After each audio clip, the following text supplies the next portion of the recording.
And here's the Chinese exhibit of the Han Dynasty. Here in an inner courtyard, the old well and the trough for either washing clothes or for horses or something like that.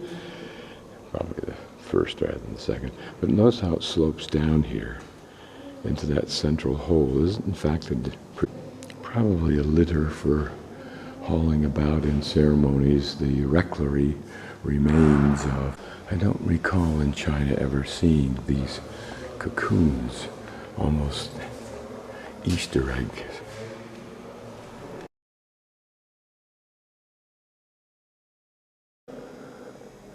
Don't think these are the stations of the cross, and maybe the missing portions hopefully are being restored. But some of the images are interesting, like this almost grotesque one, but very descriptive. A reference to Adam and Eve, is that the snake? And a man with a sword. This has the horrible look of a device of torture, as opposed to a device that would be used with oxen. Wrong on both counts. It's a yoke for holding a bell, and that makes a lot of sense since you see those pivot points down there. But notice how sparingly the metal was used as opposed to the wood, whereas we would do the whole thing in metal. And another, but imagine when these bolts were the height of the technology, the bolts and the screw there at its time. I forget who this saint was that was shot through with arrows. When I look at displays like this, of this kind of ornamentation, all I can think of is how much money that represented the people's energy was spent on this stuff for the glorification and power of the people who ran these churches. But always with the admonition that it was for the glory of God, not the very people who ordered them made. This is one of my favorite little dishes I've discovered on the Camino, is this omelet with potatoes. Comes in a pie.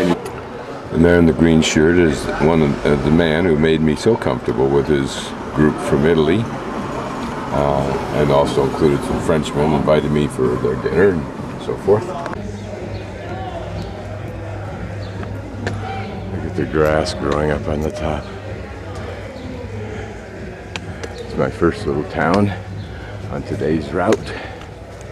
Hopefully I can buy some gnarly donut type thing with chocolate in it to spur me to the next. Here, a pretty landscape view coming out of this town. Towns are built on hills, probably for the view, as well as at one point in time they were defensive when Europe was in its dark ages of anarchy. These fields of sunflowers are lovely, particularly when the sun's out. You have to get in the right position because their faces are all pointed towards the sun. This is that field that we could see off in the distance across the little valley. And if you look closely, you'll see that these fellows are somewhat confused, facing different directions, generally towards me, the sun behind me.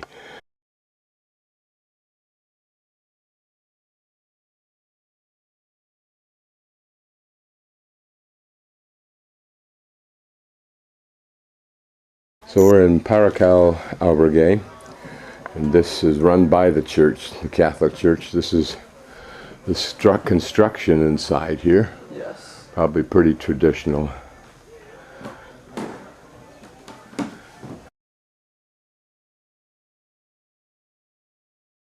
So now we leave the Albergue and we go to the church. Okay, the church that we're going to here is built into this these sedimentary cliffs, if you will. Notice that there are other caves or windows or whatever. We'll have to get inside the church to see exactly what those might be. Here's the inside of the church.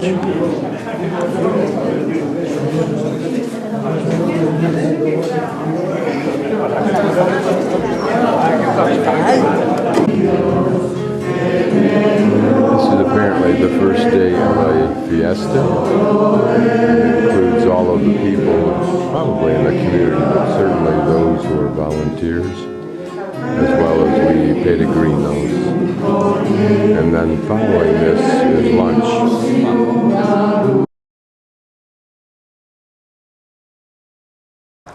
So in this ceremony, they have read the compliments from the Peregrinos who have visited here. And this is the year, the day and the year of the year that they burn all of those and begin again.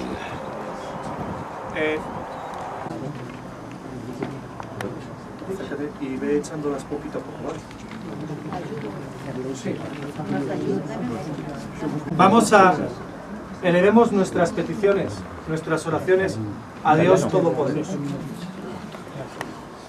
And